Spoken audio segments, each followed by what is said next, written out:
Hi dear friends, നമസ്കാരം. എല്ലാവർക്കും പുതിയൊരു വീഡിയോയിലേക്ക് സ്വാഗതം. ഇന്ന് ഞാനിവിടെ ഉണ്ടാക്കുന്നത് ഒരു ക്യാരറ്റ് ലഡുവാണ്. നല്ല ടേസ്റ്റിയും അതുപോലെ സിമ്പിളായിട്ട് ഉണ്ടാക്കിയെടുക്കാൻ പറ്റിയതുമായ ഒരു ലഡുവാണിത്. അപ്പോൾ എങ്ങനെയാണ് ഇത് തയ്യാറാക്കുന്നതെന്ന് നമുക്കൊന്ന് നോക്കാം. ഈ ലഡു തയ്യാറാക്കാനായിട്ട് ഞാനിവിടെ എടുത്തിരിക്കുന്നത് 3 ക്യാരറ്റാണ്. ഇത് തൊലിയെല്ലാം കളഞ്ഞ് നന്നായി കഴുകി വൃത്തിയാക്കിയതിന് ശേഷം ഗ്രേറ്റ് ചെയ്ത് എടുത്തുകൊണ്ട് വന്നതാണ്. ഇനി ഒരു പാൻ അടുപ്പത്ത് വെച്ച് അതിലേക്ക് 1 ടീസ്പൂൺ നെയ്യ് ഒഴിച്ചു കൊടുക്കാം. നെയ്യ് ഒന്ന് ചൂടായി വരുമ്പോൾ അതിലേക്ക് ചെറുതായി ഞുറുക്കി വെച്ചിരിക്കുന്ന കപ്പലണ്ടി ഇട്ട് കൊടുക്കാം. ഇത് വേണമെങ്കിൽ മാത്രം ഇട്ട് കൊടുത്താൽ മതി. ഇത് ഇടയ്ക്ക് ഇങ്ങനെ കടിക്കുമ്പോൾ നല്ലൊരു ടേസ്റ്റാണ്. അതുകൊണ്ടാണ് ഞാൻ കപ്പലണ്ടി ഇട്ട് കൊടുത്തത്. ഇനി ഇതിലേക്ക് നമ്മൾ നേരത്തെ എടുത്തു വെച്ചിരുന്ന ഈ ക്യാരറ്റ് ഇട്ട് കൊടുക്കാം.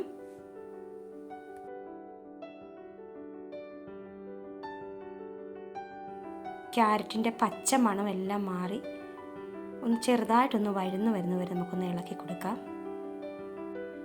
അതിനുശേഷം ഇതിലേക്ക് ഞാൻ 1/2 കപ്പ് തേങ്ങയാണ് ഇട്ട് കൊടുക്കുന്നത്.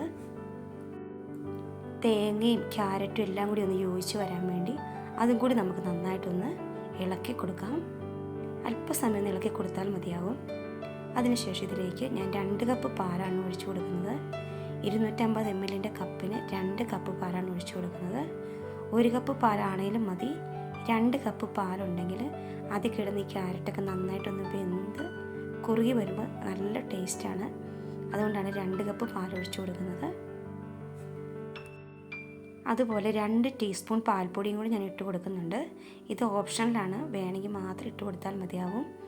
ഇതും കൂടിയൊക്കെ ഉണ്ടെങ്കിൽ നല്ലൊരു ടേസ്റ്റാണ്, കൂടുതൽ ടേസ്റ്റ് കിട്ടും. അതുകൊണ്ടാണ് ഇട്ട് കൊടുക്കുന്നത്. ഇനി 1/2 കപ്പ് പഞ്ചസാരയും കൂടി നമുക്കിതിലേക്ക് ഇട്ട് കൊടുക്കാം. ക്യാരറ്റും തേങ്ങയും പാല് കിടന്ന് കുറുകി വരണം. അപ്പോഴാണ് ഈ ലഡുവിന് നല്ല കറക്റ്റ് ടേസ്റ്റ് കിട്ടുന്നത്. മീഡിയം ഫ്ലെയിമിൽ വെച്ച് ഒരു 5-6 മിനിറ്റ് കഴിയുമ്പോഴത്തേക്ക് ഇത് നല്ല വറ്റി വരും. എപ്പോഴും ഇളക്കി കൊടുക്കേണ്ട ആവശ്യമൊന്നുമില്ല, അടിയിലൊന്നും പിടിക്കില്ല. പാലെല്ലാം നന്നായി വറ്റി വന്നിട്ടുണ്ട്. അതുപോലെ നിങ്ങൾ എൻ്റെ വീഡിയോ കണ്ടുകൊണ്ടിരിക്കുമ്പോൾ ലൈക്ക് ചെയ്തിട്ടില്ലെങ്കിൽ പ്ലീസ് ഒന്ന് ലൈക്ക് ചെയ്യണം. അതുപോലെ സബ്സ്ക്രൈബ് ചെയ്തിട്ടില്ലെങ്കിൽ സബ്സ്ക്രൈബ് ചെയ്യാൻ മറക്കരുതേ. ഏകദേശം ഈ ഒരു പരുവത്തിൽ ക്യാരറ്റ് നന്നായിട്ടൊന്ന് വറ്റി വരണം. ഇനി തണുക്കാൻ വേണ്ടി നമുക്കൊരു പ്ലേറ്റിലേക്ക് മാറ്റി കൊടുക്കാം.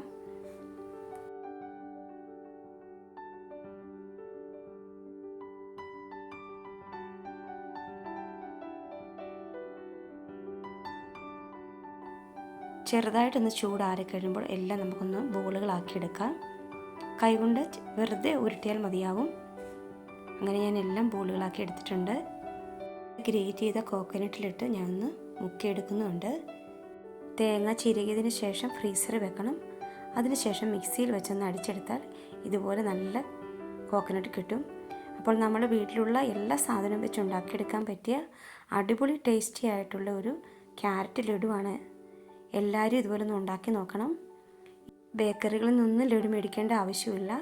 അതിലും ടേസ്റ്റായിട്ടുള്ളൊരു ലഡുവാണ് ഇത്. ഇതുവരെ നിങ്ങൾ ഇതുപോലെയുള്ള ക്യാരറ്റ് ലഡു ഉണ്ടാക്കി നോക്കിയിട്ടില്ലെങ്കിൽ തീർച്ചയായും ട്രൈ ചെയ്ത് നോക്കണം. അപ്പോൾ ഇതുപോലെയുള്ള പുതിയ പുതിയ വീഡിയോസുമായി വീണ്ടും കാണാം.